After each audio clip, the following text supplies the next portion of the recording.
Do you still have Dodson as your middle linebacker and Baker as your weak side? Yeah, that's the plan right now. But I think what's cool about both those guys is they both played both spots.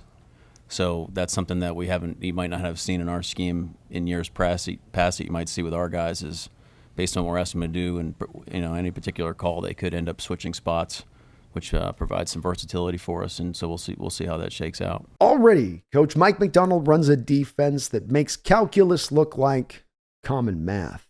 It is as complicated as you will find in the NFL, especially in regards to what he does with coverages, where what you see is never what you are going to get. At a recent press conference, Coach Mack let it slip that he's been in the lab, dreaming up another unique way for his defense to continue to confuse the ever-loving shit out of NFL offenses. The coach was asked at the press conference if he was going to continue to earmark newly signed inside linebacker Tyrel Dodson to the starting middle linebacker position, and also newly signed inside linebacker Jerome Baker to the weak side linebacker position. Now, though these positions do technically align right next to each other, they have traditionally had some slightly different requirements for their skill sets. And when it comes to their assignments on most plays, there are some distinct differences in what they're being asked to do. Coach Macdonald, within his answers, said that he's been working on a new update on his defense, where with Tyrel and Jerome's background having both played the Mike and Will, he would have them do both, meaning offenses wouldn't know, play in and play out, who the middle linebacker was. Tricking teams into the wrong Mike designation can screw an offense up before play even begins. The first thing a quarterback or center does as they're approaching the line of scrimmage is identify the middle linebacker, even before they go through their checks. You've all seen it. Who's the Mike? 52's the Mike. 50's Mike. Woo! 52? 52's the Mike. 52! This is done because it gets all of the offensive linemen on the same page.